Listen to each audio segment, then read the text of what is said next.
Sir এইমাত্র যে ওটিটা করলেন, দেখলাম অনেক সময় ধরে ওটিটা করলেন। আসলে এই রোগীর কি সমস্যা হয়েছে? এই ওটি সম্পর্কে আমাদের যদি একটু সংক্ষেপে বলতেন। ধন্যবাদ আপনাকে। আসলে এই যে অপারেশনটা আমরা করলাম, এটা হলো ওনার ডান পাশে কিডনির নালি এবং কিডনি এ দুটোর জাংশন, এটার নাম হলো পেলভিউরেটারিক জাংশন। এই জাংশনটা ওনার ব্লক হয়ে গেছিল, যে কারণে ওই ডান পাশের কিডনি দিয়ে প্রস্রাব আর কিডনির নালিতে যেতে পারছিল না, ফলশ্রুতিতে প্রস্রাবের থলিতেও যেতে পারছিল না ডান পাশের কিডনির নালি দিয়ে। তো আমরা তখন কি অসুবিধা হচ্ছিল, রুগীটা ডান পাশের ব্যথা নিয়ে এসেছিল আমার কাছে। ডান পাশের এখানে ফ্লাঙ্কে পেইন ছিল তার। তো রুগীর মাঝে মাঝে জ্বর আসতো, রুগী ব্যথায় মাঝে মাঝে কষ্ট পেত, এবং বমিও বা বমি ভাব থাকতো রুগীর। তো রুগীর এই পাশে একটা চাকা অনুভব করতো। তো আমরা পরবর্তীতে রুগীকে পরীক্ষা নিরীক্ষা করে আমরা দেখি যে আসলে রুগীর ডান পাশের কিডনির নালি ওই জায়গাটা ব্লক হয়ে গিয়েছে। এটাকে পেলভিউরেটারিক জাংশন অবস্ট্রাকশন বা পেলভিউরেটারিক জাংশন ব্লক বলে।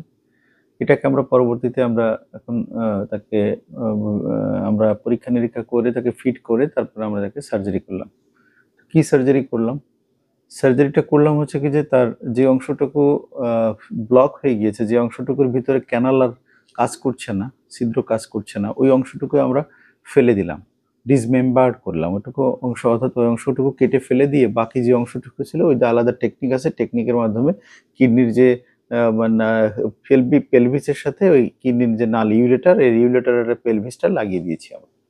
এটা রিকনস্ট্রাকটিভ সার্জারি। এটা খুবই একটা দারুণ সার্জারি, এবং এটা একজন ভদ্রলোক আবিষ্কার করেছেন যে অ্যান্ডারসন হাইন্স। তো ওনার নাম অনুসারে এটা অ্যান্ডারসন হাইন্স পাইলোপ্লাস্টি বলা হচ্ছে। তো এটা একটু সময় সাপেক্ষ ব্যাপার। অপারেশনটা খুব দ্রুত করা বা খুব তাড়াহুড়ো করাটা আসলে যায় না। রিকনস্ট্রাকটিভ সার্জারিতে আপনারা অবশ্যই জানেন যে রিকনস্ট্রাকটিভ সার্জারিতে একটু তাড়াহুড়ো করা কোনো সার্জারি নয়, এটা সময় নিয়ে এবং খুব যত্ন সহকারে অপারেশন করতে হয়। তো এই সমস্যাগুলো কিন্তু খুব কমনলি আমাদের কাছে আসে, যে আমরা এই প্রবলেমগুলো আগেও একটা ভিডিওতে আমি বলেছি। এই প্রবলেমগুলো সাধারণত মায়ের পেটে থাকা অবস্থায় বাচ্চাটা, বেশিরভাগ ক্ষেত্রে বাচ্চারা তখন এই আল্ট্রাসোনোগ্রাম করলে বাচ্চাদের এই কিডনিতে পানি জমে যাওয়া, এই সমস্যাটা পাওয়া যায়। তো আমি সমস্যাটা পেলে পরবর্তী এটা এক পাশে হতে পারে, দুপাশেও হতে পারে। তো আসলে সবসময় যে এই জায়গাটা শুকিয়ে যায় বিধায় কিডনিতে পানি জমে যায় এমনটা নয়। কারণ আছে, সে কারণ অনুযায়ী পানি জমে যাওয়া কোনো কারণ নয়। পানি কেন জমে গেল এটাই কারণ। তো আমরা যেটা আজকে স্পেসিফিক ভাবে যেটা অপারেশন করলাম সেটার কারণে পানি জমে গেছে ডান পাশের কিডনিতে। এটার এই এটা কনজেনিটালিও হয়, পরবর্তী অ্যাকোয়ার্ডও হয়, অর্থাৎ জন্মগত কারণেও হতে পারে, জন্মের পরে যেকোনো বয়সে হতে পারে। তবে সাধারণত অ্যান্টিনাটাল অর্থাৎ মায়ের পেটে এবং আর্লি চাইল্ডহুড অর্থাৎ ১ বছরের মধ্যে সাধারণত ম্যাক্সিমাম ক্ষেত্রে ডায়াগনোসিস করা যায়। তবে যেকোনো সময় মানুষের জীবনে যেকোনো সময় এটা ডায়াগনোসিস হতে পারে। তো এটার সাধারণত পুরুষ বাচ্চাদের বেশি হয়, এবং এটা লেফট সাইডটা মোস্ট কমনলি হয়। তবে ২ পাশেও হতে পারে। তবে আমরা যে রোগীটার সার্জারি করলাম এটার আমরা ৬ মাস আগে ওর বাম পাশটা সার্জারি করেছিলাম। তো এইবার আবার ডান পাশটা তখন কমপ্লিট ব্লকেড, তখনও ওরকম ছিল না। তো তারপর আমরা অবজারভেশনে রেখেছিলাম। কিন্তু এখন দেখি যে আসলে তার সিম্পটোমেটিক আসছে এবং তার কমপ্লিট ব্লকেজ এসছে, তার রেনোগ্রাম করা হয়েছে ইভেন। সবকিছু করে দেখা যাচ্ছে আসলে তার অর্গানিক লেশন আছে, অর্গানিক অবস্ট্রাকশন আছে, ডেফিনিটলি গো ফর সার্জারি। তো আমরা সেভাবে রোগীকে সার্জারি করেছি। তো আপনাদের আশেপাশেও এরকম সমস্যা আসলে চারিপাশে এরকম রোগীপত্রের মধ্যে পাওয়া যাবে, অবশ্য পাওয়া যাওয়ারই কথা।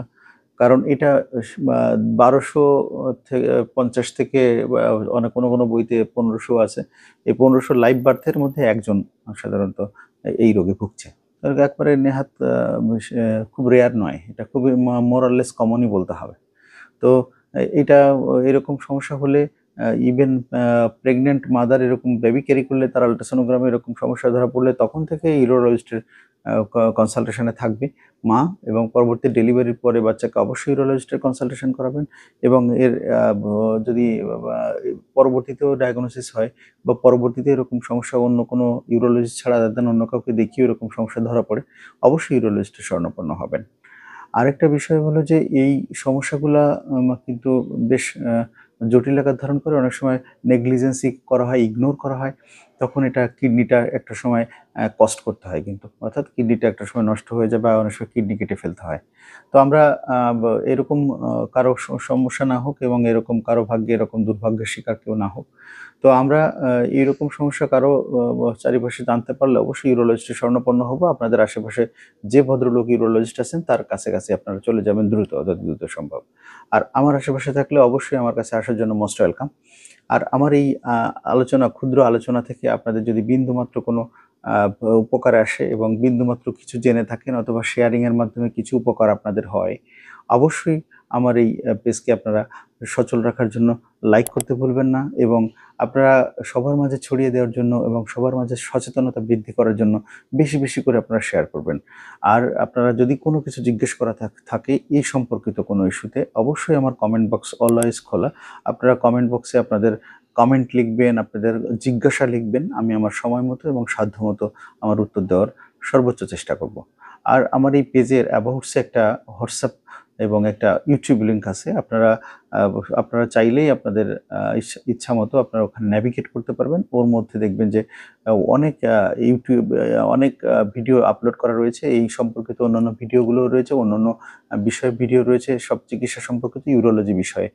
তো আপনারা স্বাস্থ্য সম্পর্কিত সচেতনতামূলকও কতগুলো পোস্ট রয়েছে, ভিডিও রয়েছে, আপনারা সেগুলো নেভিগেট করবেন। আপনাদের কমেন্ট আপনারা অবশ্যই জানাবেন এবং আপনাদের কোনো জিজ্ঞাসা থাকলে অবশ্যই আপনারা কমেন্ট বক্সে আপনার কোশ্চেন করবেন। আমি সময় নিয়ে সাধ্যমতো উত্তর দেওয়ার সর্বোচ্চ চেষ্টা করব।